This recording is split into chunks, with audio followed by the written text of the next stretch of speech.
تو کیا کیا جائے؟ اب اس دور میں سوچنے والے سندھ میں عبداللہ ہارون مرحوم، خان بہادر کھوڑو، جی ایم سید، شیخ عبد المجید اور اس قسم کے چند لوگ تھے۔ انہوں نے اچھا ابھی مسلم لیگ کا احیاء تو 37 میں لکھنؤ میں ہو چکا تھا، مگر ہم 38 کی بات کر رہے ہیں۔ 38 تک سندھ میں مسلم لیگ باقاعدہ قائم نہیں ہوا تھا۔ شیخ عبد المجید مرحوم نے ایک میٹنگ کر کے اپنے کو مسلم لیگ کا صدر بنایا تھا، مگر اس کی نہ کوئی شاخ تھی، نہ اس کا کوئی دفتر تھا، نہ کوئی چیز تھی۔ اخبارات میں اعلان آ گیا کہ شیخ صاحب پریزیڈنٹ ہو گئے، مسلم لیگ قائم ہو گئی، مگر اس میں کوئی جان نہیں تھی، وہ کوئی جماعت نہیں تھی، اور نہ آرگنائزیشن تھا، نہ اسمبلی میں آواز تھی اس کی، کچھ نہیں، وہ ایسی کاغذی جماعت تھی۔ ہم نے سوچا عبداللہ ہارون کے ایما پر کہ کیوں نہ ہم بھی، اب مسلم لیگ کو لکھنؤ سے زندہ کیا گیا ہے تو کیوں ہم مسلم لیگ میں شامل ہو جائیں، تاکہ جس طرح سندھ کے ہندو آل انڈیا کانگریس کا ایک جزو بن گئے ہیں، ہم بھی کسی آل انڈیا جماعت مسلم لیگ کے جزو بن جائیں، تاکہ ان کی ہمدردی ہمارے ساتھ ہو اور پھر ہم ان سے مل کے اور کوشش کریں۔ تو یہ ہمارے سوچ کے انداز تھے ابتدائی۔ اسی سوچ کے دوران جب ہم آل انڈیا مسائل پہ غور کرنے لگے تو اس نتیجے پر پہنچتے تھے کہ جو کچھ ہم کریں، جو کچھ ہم حاصل کریں، جتنے ہم سیف گارڈز اور ویٹیجز لیں، پھر بھی ہندوستان کا مسلمان مجموعی طور وہ اقلیت ہی رہے گا، وہ مائنارٹی رہے گا، اور میجارٹی ہندوستان کی آزادی کے بعد ہندو کی ہوگی۔ تو جو اب سندھ میں ہمارا حال اب میجارٹی ہوتے ہوئے ہم دیکھ رہے ہیں، اسے بدرجہ ہمارا حال بہت ہی برا ہوگا۔ تو اس لیے آخری علاج یہ ہے کہ کیوں نہ ہم کوشش کریں کہ ہندوستان کا بٹوارا کروائیں۔ یہ ہماری انیشل تھنکنگ تھی، اور اب سوچتے تھے، مگر کوئی آواز ہندوستان کے بٹوارے کے بارے میں کہیں سے نہیں اٹھا تھا اس وقت تک۔ مسلم لیگ کے آپ سارے ریزولوشن دیکھ لیجئے، سوائے اس کے کہ 1930 میں سر اقبال کے بارے میں انہوں نے الہ آباد میں بٹوارے کی، انہوں نے خالی یہ بات کہی تھی، نہ بٹوارے کی، مگر یہ کہ نارتھ میں جتنے مسلمان صوبے ہیں ان کو ملا کے ایک صوبہ بنایا جائے اور وہ برٹش ڈومینین کے ساتھ وابستہ رہے، یعنی اس سے زیادہ نہیں۔ نہ اس میں کوئی آزادی کی بو تھی، نہ اس میں یہ تھی کہ خود صوبوں کی آٹونامی بحال رہے، وہ اپنی جگہ پہ قائم رہیں اور مل کے وہ فیڈریشن بنائے، نہ ہندوستان کے پارٹیشن کا کھل کے مسئلہ تھا۔ تو اور پھر اس سے بھی جہاں تک ماڈرن تحقیق ہے تو 30 میں تو انہوں نے یہ بات کہی، مگر ایسے ڈاکیومنٹس موجود ہیں جن سے یہ ثابت ہوتا ہے کہ پھر انہوں نے اس بات سے پھر وہ مکر گئے تھے جب ہندوؤں کا بہت ہنگامہ ہوا کہ یہ ایک علامہ اقبال نے کیا کہا۔ تو مجھے ایک تقریر ملتی ہے ملک برکت علی کی، جو پنجاب پولیٹیکل کانفرنس کے پریزیڈنٹ کے طور پہ اس نے کہا ہے، ہندوؤں کو تسلی دی ہے کہ علامہ اقبال کوئی ایسی چیز نہیں چاہتا ہے، اور مگر اب تو وہ بھی اپنی بات سے ہٹ گیا ہے۔ اس کے معنی کوئی چیز ہوئی تھی جس سے، ویسے اور خط بھی ملے ہیں علامہ اقبال کے کہ لندن کے پروفیسروں کو لکھے ہیں انہوں نے جس میں انہوں نے لکھا ہے کہ ان کا مقصد کوئی پارٹیشن نہیں ہے، ہندوستان سے علیحدگی نہیں ہے، ہم تو ایک مسلمانی صوبہ چاہتے تھے، اللہ اللہ خیر صلی اللہ۔ تو یا پھر چودھری رحمت علی مرحوم نے لندن میں 1933 میں ایک پمفلیٹ شائع کیا تھا کہ پاکستان بننا چاہیے وغیرہ وغیرہ، مگر اس چیز کو کی کوئی آگے نہیں بڑھ سکی تھی، ہنسی مذاق کا موضوع بنی رہی، کہتے تھے کہ لڑکے نے، کیمبرج کے لڑکے نے ایک ایسی فضول بات کہی ہے۔ یہ راؤنڈ ٹیبل کے لیے سلسلے میں جو لوگ گئے ہوئے تھے ہندوستان سے، مسلمان بھی، انہوں نے بھی اس آئیڈیا کو ریڈیکیول ہی کیا تھا، کیونکہ راؤنڈ ٹیبل کانفرنس کے ساری پروسیڈنگز میں جو ایک وائٹل اور کروشل تھی، وہاں پارٹیشن کا کوئی ذکر نہیں تھا، کسی نے زبان نہیں کھولی، ہر ایک چاہتا تھا کہ سب کٹھے ہوں، سب کٹھے ہوں، سب کٹھے ہوں۔ تو میں یہ اس لیے بیان کر رہا ہوں کہ 38 سے پہلے کیا صورتحال تھی۔ تو خود وہ جو علامہ اقبال الہ آباد میں فرما گئے تھے، اس کے بعد بھی وہ اسی بات ماند پڑ گئی تھی، اور جب جواہر لال نہرو نے پوچھا قائد اعظم سے ان دنوں کہ میاں یہ جو تم شور کرتے پھرتے ہو مسلمانوں کے حقوق، مسلمانوں کے حقوق، تم ہم کو بتاؤ تو صاحب کہ حقوق کیا ہیں، تم مانگتے کیا ہو، چاہتے کیا ہو مسلمانوں کے لیے؟ تو انہوں نے جواب میں ایک ہفتے وار لاہور کے اخبار کا کٹنگ بھیج دیا کہ مسلمان تو یہ بھی مانگتے ہیں، مگر اس کٹنگ میں کوئی ذکر پارٹیشن کا نہیں، کوئی ذکر مسلمانوں کی آزادی کا نہیں، حقوق ویٹیج ہو، فلانی جگہ ظلم ہو رہا ہے، فلانی جگہ ہماری اتنی سیٹیں ہوں، فلانی یہ ہو، فلانی یہ ملازمتوں میں ہمارا تناسب یہ ہو، ایسی چیزیں تھی، کوئی وائٹل بڑی چیز نہیں تھی۔ تو میں عرض کر رہا ہوں کہ 19 اور خود مسلم لیگ کا 37 کا اجلاس جس میں احیاء ہوا، مسلم لیگ کی رینیسانس ہوئی، اس میں بھی کوئی ایسا مطالبہ نہیں کیا گیا جو اس بات پر دلالت کرے کہ مسلم لیگ کا نظریہ اب پاکستان بن چکا تھا یا پارٹیشن۔ تو یہ تھی صورتحال 38 تک۔ اب 38 میں ہم سندھ والوں نے سوچا کہ پارٹیشن ہونا چاہیے ہندوستان کو، کہ دو ٹکڑے ہونے چاہیے، کیونکہ ہم چونکہ مائنارٹی میں تھے نا کہ قصبہ پرسی کی حالت میں، تو ہماری سوچ ذرا لمبی ہوتی تھی، کیونکہ زخم خوردہ تھے، رات دن تکلیف ہوتی تھی، تو ہماری شیخ چلی کی طرح ہمارے خیالات بھی بہت ہی عظیم ہوتے تھے۔ تو ہم نے فوراً سوچ لیا کہ ہندوستان کا بٹوارا ہو اور ہمارے علاقے جو ہیں یہ مسلمانوں کا اسٹیٹ بن جائے، ہم کوئی اکٹھا فیڈریشن جو ہے وہ قبول نہیں کریں ہندوؤں کے ساتھ۔ اب یہ سندھ کی لیڈرشپ کی سوچ بن گئی۔ اب سوال تھا کہ کیا کیا جائے اس کے بارے میں، اور مسلم لیگ، مسئلہ یہ تھا کہ اب تک مسلم لیگ کے پلیٹ فارم سے تو اس قسم کی کوئی انقلابی چیز نہیں آئی تھی، تو یہ مسلم لیگ سے کیسے یہ چیز ہماری آئیڈیالوجی جو ہے یہ قبول کروائی جائے اور اس کی بیکنگ حاصل کی جائے تاکہ وہ اس چیز کو پارٹیشن کا ڈیمانڈ کرے۔ تو یہ تھا مسئلہ۔ تو ہم نے کہا کہ اب جب ہم نے کہتا ہوں تو میں نہیں کہتا ہوں، میں خالی ان سوچنے والوں میں تھا، ایک نوجوانی تھی میری بھی، اور مگر میں ایک ادنا ورکر تھا، اور چاہتا یہی تھا کہ جو عبداللہ ہارون مرحوم کی سوچ تھی، یعنی ہم متفقہ طور عبداللہ ہارون میں اس نتیجے پہ اور جی ایم سید پہنچے ہوئے تھے کہ بٹوارہ ضرور ہونا چاہیے، اور شیخ عبد المجید بھی ہمارے ساتھ شامل تھے اس بارے میں۔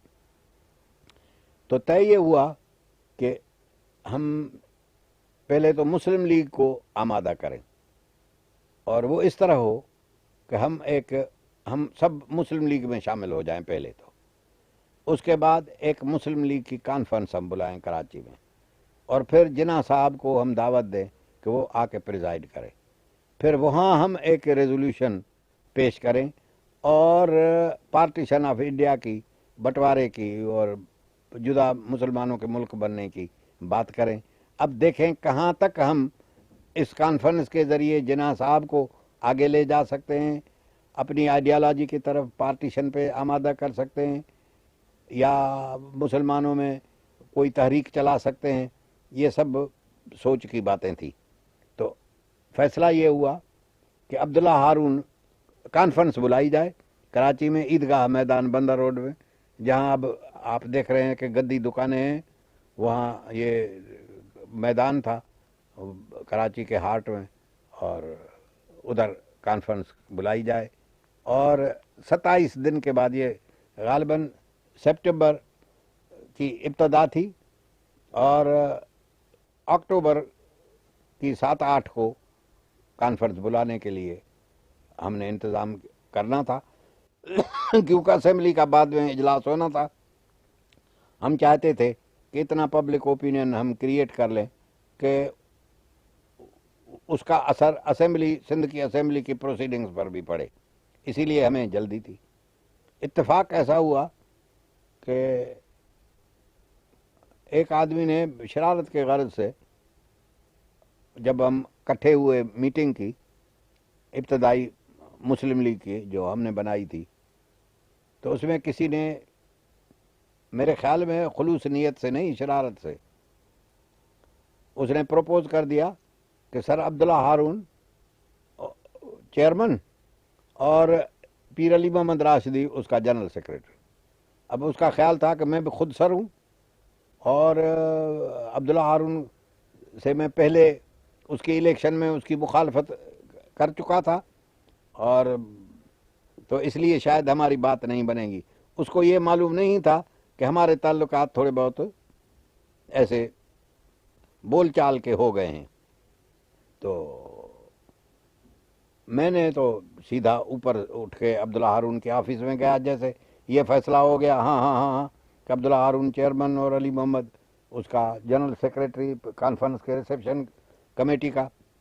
تو میں نے کہا کہ اب 27 دن کے اندر سارے ہندوستان کو ابھارنا، اٹھانا اور کانفرنس کامیاب کرانا، یہ بہت ہی مشکل معاملہ ہے، تو وقت نہیں ہے۔ تو میں اوپر چلا گیا، عبداللہ ہارون کی پولیٹیکل آفس جو اس کے نیپیر روڈ والے دکان، وہ آفس اپنی جو کمرشل آفس تھی اس کے اوپر تھی، تو میں ادھر ہی سیدھا اسی وقت اوپر چلا گیا، جا کے بیٹھا، اپنے 2-4 دوستوں کو بلا لیا، اور میں نے کہا کہ یار ابھی جب تک ہم پورا پلاننگ اور ایگزیکیوشن نہیں کر لیں گے تب تک ہم یہاں سے نہ اٹھیں گے، سوائے چاہ کے نہ کھانا کھائیں گے نہ سوئیں گے۔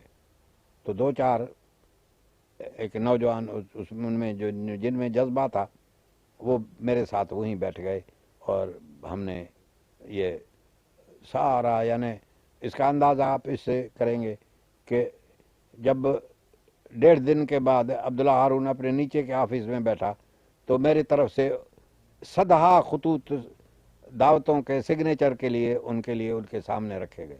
اس نے پوچھا کہ یہ کس نے کیا ہے؟ اس نے کہا یہ تو راشدی اوپر بیٹھا ہے، جس دن سے یہ فیصلہ ہوا اور میٹنگ ہوئی ہے اس دن سے وہ گھر نہیں گیا ہے، وہ تو اوپر پڑا ہوا ہے، وہ سوتا بھی ٹیبل پہ لیٹتا ہے، پیتا بھی چائے ہے، کھانا نہیں کھاتا ہے۔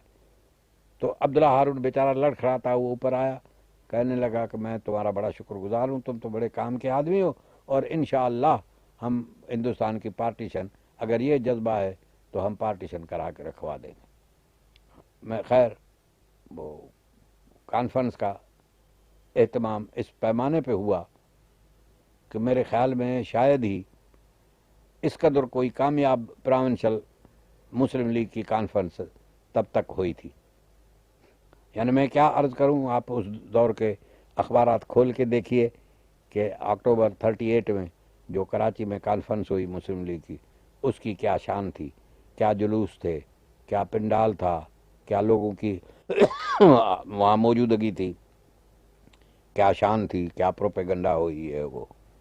تو عبداللہ ہارون نے کہا کہ بھائی اب اس کانفرنس میں ہم اپنے خطبے میں پارٹیشن کی بات کریں، اور یہ صاف کہہ دیں کہ ہندوؤں کے ساتھ ہمارا گزارا نہیں ہوگا، اور ساتھ ہی ساتھ ایک ریزولوشن بھی ان خطوط پہ ہم تیار کر لیں جس میں اسباب دیے جائیں کہ ہم کیوں چاہتے ہیں، اور ہندوؤں کی کون سی روش ہے جس نے ہم کو تنگ اور بیزار کیا ہے۔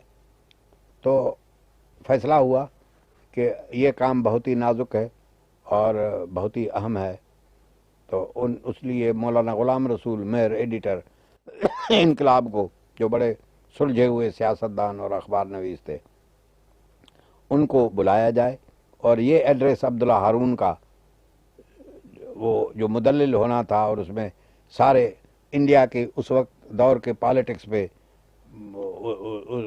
پہ باتیں آنی تھیں، تو ان کو بلایا جائے. وہ آئے یہاں کراچی، میرے گھر میں رہے، میرے ساتھ بیٹھ کے انہوں نے 2 کاغذات تیار کیے. ایک عبداللہ ہارون کا خطبہ ایز چیئرمین ریسیپشن کمیٹی، جو اس کانفرنس میں اس کو پڑھنا تھا.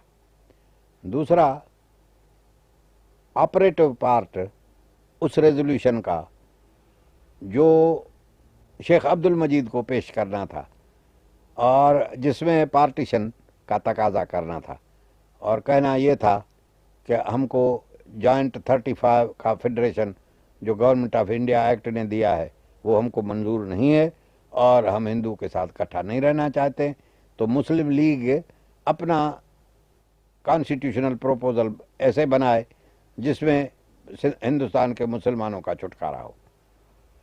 تو یہ 2 دستاویز جو تھے، ابتدا اس ریزولوشن کی جس میں دلیل دلائل اور ریویو تھا سارے اس دور کے ہندو مسلم پالیٹکس کا، وہ عبد المجید نے لکھے تھے کا جہاں تک تعلق تھا، کیونکہ اس کو بیلنس کرنا تھا. اب ایک بام ہم پھینک رہے تھے، اور معلوم تھا کہ سارے ہندوستان کا ہندو سر پہ اٹھائے گا آسمان کو، تو لہٰذا مولانا مہر نے اس کو ذرا بیلنسڈ لینگویج میں آپریٹو پارٹ کو اس نے مرتب کیا. اور اب ہم نے جناح صاحب، اب یہ یہاں تیاریاں ہو رہی تھیں جتنی کانفرنس کے سلسلے میں ہونی تھی، دعوتیں جتنی باہر بھیجنی تھی وہ ہم نے بھیجی تھی. اب جناح صاحب کو بھی ہم نے دعوت دی کہ صاحب آپ آ کے پریزائڈ کیجئے. تو جناح صاحب ابتدا میں ان کا خیال تھا کہ شاید یہ کانفرنس اس قدر کامیاب نہ ہو، کیونکہ سندھ میں علا بخش زمروں کی حکومت ہے اور وہ کانگریس کے ساتھ ہے، تو مسلم لیگ کے خلاف ہے، اور مسلم لیگ کے لیے اتنا کام بھی ابھی تک نہیں ہوا ہے. یہ ہارون راشدی، جی ایم سید، یہ تو ابھی آئے ہیں. تو شاید ان کا خیال تھا کہ یہ خالی مذاق نہ بن جائے، تاکہ ساری تحریک کی توہین نہ ہو. تو انہوں نے ریلیکٹنس دکھائی. تو عبداللہ ہارون نے کے طرف سے خط میں نہیں لکھا، ان کو یقین دلوایا کہ صاحب آپ ایسی کانفرنس دیکھیں گے کہ پھر کبھی نہیں دیکھیں گے، اور ہم سب ذمہ داری لیتے ہیں، اور آپ کے یہاں عزت افزائی کی اور آپ کے کو استقبال کی کہ ایک معیاری چیز ہم کر رہے ہیں، لہٰذا آپ بلا خطر آپ آ جائیں.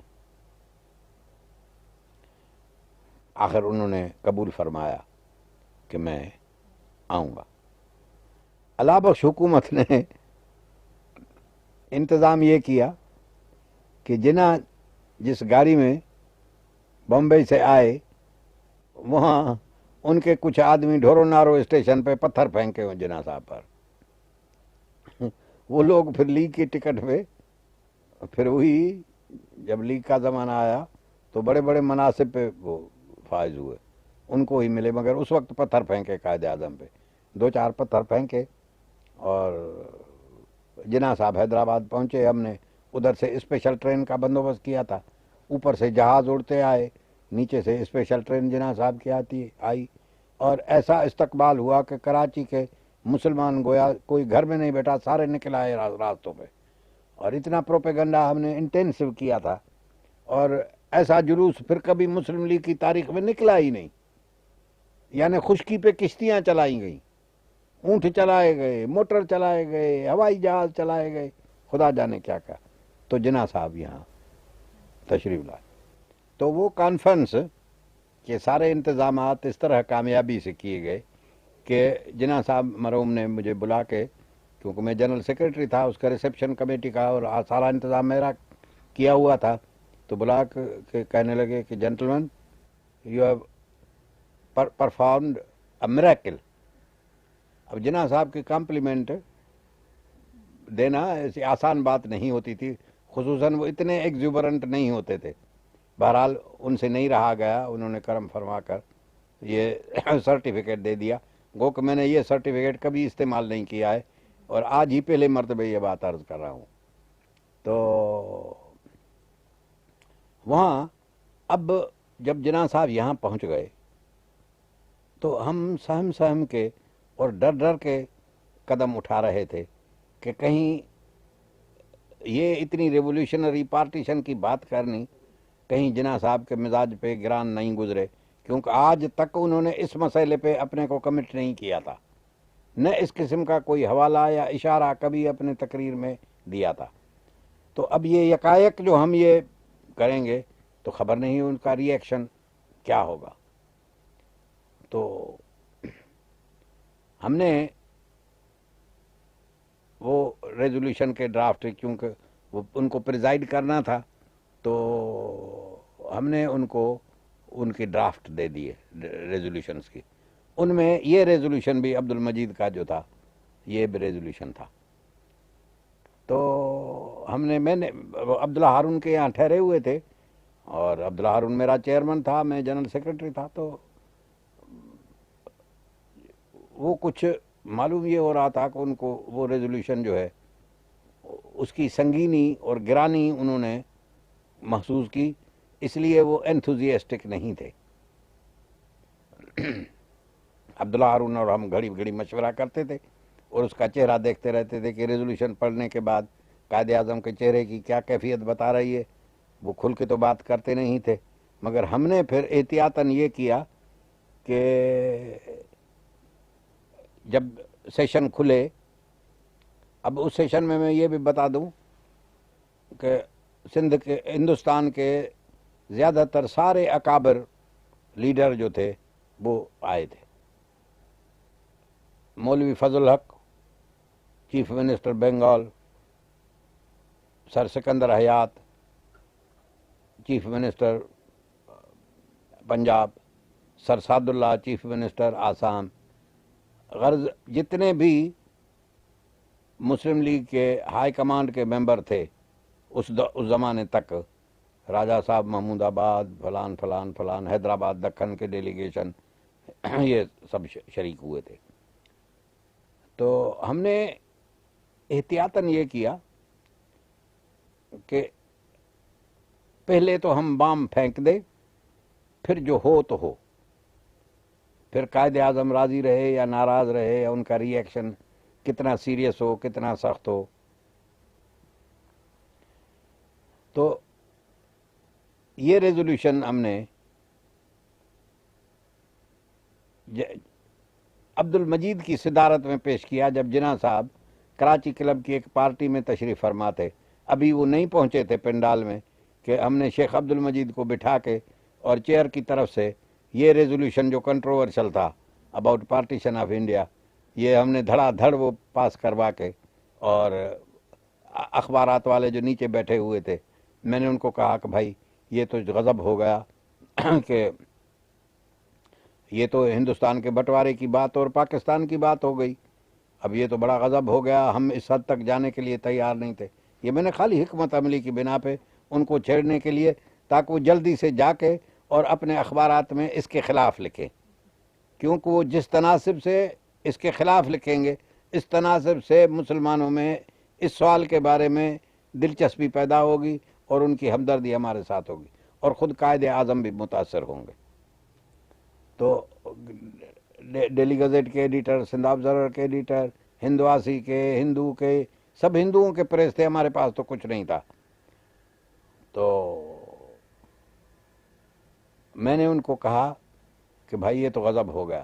وہ دھوتیاں سنبھال کے اسی وقت بھاگے اور گئے جا کے اپنے ایڈیٹوریل نکال کے اس خبر کو فرنٹ پیج دیا ریزولوشن کو، اور ایڈیٹوریل اسی رات لکھا کہ یہ جناح صاحب کے ہاتھ میں یہ آخری مہرا تھا، ویپن تھا جو اس نے اب چلا دیا ہے، اور یہی جواہر لال کا جواب ہے جس نے پوچھا تھا کہ مسلمان کیا چاہتے ہیں.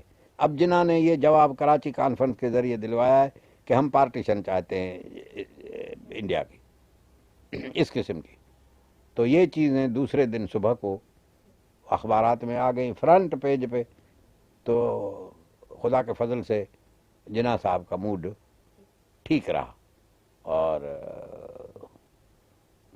ان کے الفاظ یہ تھے کہ you have behaved like Nelson. تو میں اس میں تفصیل میں جانا نہیں چاہتا ہوں. یہ میں گھبرایا ہوا تھا کہ خبر نہیں ہے کہ وہ مجھ پہ میری توہین کریں گے، ناراض ہوں گے، کیونکہ وہ مجھے چلتا پھرتا دیکھتے تھے کہ میں موونگ اسپرٹ ہوں اس ساری چیز کا. باقی یہ سارے لوگ جو ہیں یہ تو کھلونے ہیں میرے ہاتھ میں. تو میں ڈر کے مارے تھا. وہ اس دن میں نہیں ملنے کے لیے ان کے پاس گیا. خالقنو ہال میں سبجیکٹس کمیٹی کی میٹنگ پھر ہوئی اس شام کے لیے، جو ریزولوشنز پاس کرنے تھے وہ ہوئی. تو میں خالقنو ہال کے ادھر جو جنرل سیکرٹری کی کرسی ڈیسک پہ تھی اس پہ نہیں بیٹھا. میں جا کے دروازے پہ ٹکٹ چیکنگ کرنی شروع کر دی تاکہ میں دور رہوں، جناح صاحب کہیں بلا کے مجھے ڈانٹ نہ دے اس مجمع کے سامنے. تو میں وہ ٹکٹ چیکنگ کرنے لگا تو کھوڑو صاحب مرحوم بغیر ٹکٹ کے وہ آنے لگے، اندر داخل ہونے لگے. تو میں ان سے جھگڑنے لگا، میں ان کو روکنے لگا اور ان سے کہا، میں نے کہا یہ چیز خلاف قانون ہے، تو کتنے بڑے آدمی ہو، مگر یہاں تو خالی ممبرز کے لیے، اور ممبرز وہ ہیں جن کو ٹکٹ دی گئی ہے as members of the subjects committee. تو ہمارے آرگیومنٹ چل رہے تھے. تو اس بیچ میں نواب صدیق علی خان آ گیا. اس نے کہا قائد اعظم آپ کو ڈیسک پہ بلا رہے ہیں. میں نے سمجھا یا اللہ اب بڑی بے عزتی ہو جائے گی ہماری. تو میں سہمتا ڈرتا میں گیا ادھر جا کے بیٹھا. انہوں نے میری طرف توجہ کر کے کہنے لگے well you have behaved like Nelson, good enough. اس قسم کی چیزیں اس نے کہی. اب مجھے پوری طور سے یاد بھی نہیں رہی ہیں وہ ان کے الفاظ، مگر میں نے دیکھا کہ یہ کام جو ہے. تو عبداللہ ہارون نے ان کو بتایا. اس کے بعد یہ بات چل پڑی. عبداللہ ہارون نے ان کو یقین دیا کہ صاحب آپ اس سلوگن کو، پارٹیشن کو آپ اون کریں، اور فضا ہم آپ کو سارے انڈیا میں آپ کو تیار کر دیں گے. جب وہ فضا تیار ہو جائے تو اس وقت آپ اس چیز کو اون کر لیجئے اور اس کو مسلم لیگ کی کریڈ میں شامل کیجئے. چنانچہ ایک مسلم لیگ کی کونسل ہوئی دلی میں. وہاں ایک کمیٹی شیپ کر دی گئی جس کے چیئرمین عبداللہ ہارون تھے اور 4-5 اور ممبر تھے، اور جس کا کام یہ تھا کہ وہ مسلم لیگ کی پاپولیرٹی کے لیے پروپیگنڈا کرے with in the country and also in the foreign countries. یعنی وہ اس کمیٹی کا نام پھر بنتے بن گیا فارن کمیٹی، اور اس کمیٹی کا میں جنرل سیکریٹری بن گیا. انہوں نے بنایا مجھے. اب عبداللہ ہارون پھر یہاں بھی چیئرمین، میں بھی جنرل سیکریٹری پھر ہوئی. اب ہم نے پلان کیا کہ اب باتیں ساری ہمارے ہاتھ میں، اب ہم سارے انڈیا کو تیار کریں، ہندوستان کے مسلمانوں کو ایسے پروپیگنڈا چلائیں کہ مسلم لیگ خود مجبور ہو جائے کہ وہ پارٹیشن کو اڈاپٹ کرے. عبداللہ ہارون نے کہا کہ جتنی دولت صرف ہو میں کروں گا، اور آخر میں اگر مسلم لیگ نے پارٹیشن کو قبول نہیں کیا تو ہم مسلم لیگ کے خلاف بغاوت بھی کریں گے، مگر ہم ابھی واپس نہیں آئیں گے. ہم ہندوؤں کے بہت ستائے ہوئے ہیں، اور چلو تو ہم اپنی یہ کام کرتے ہیں.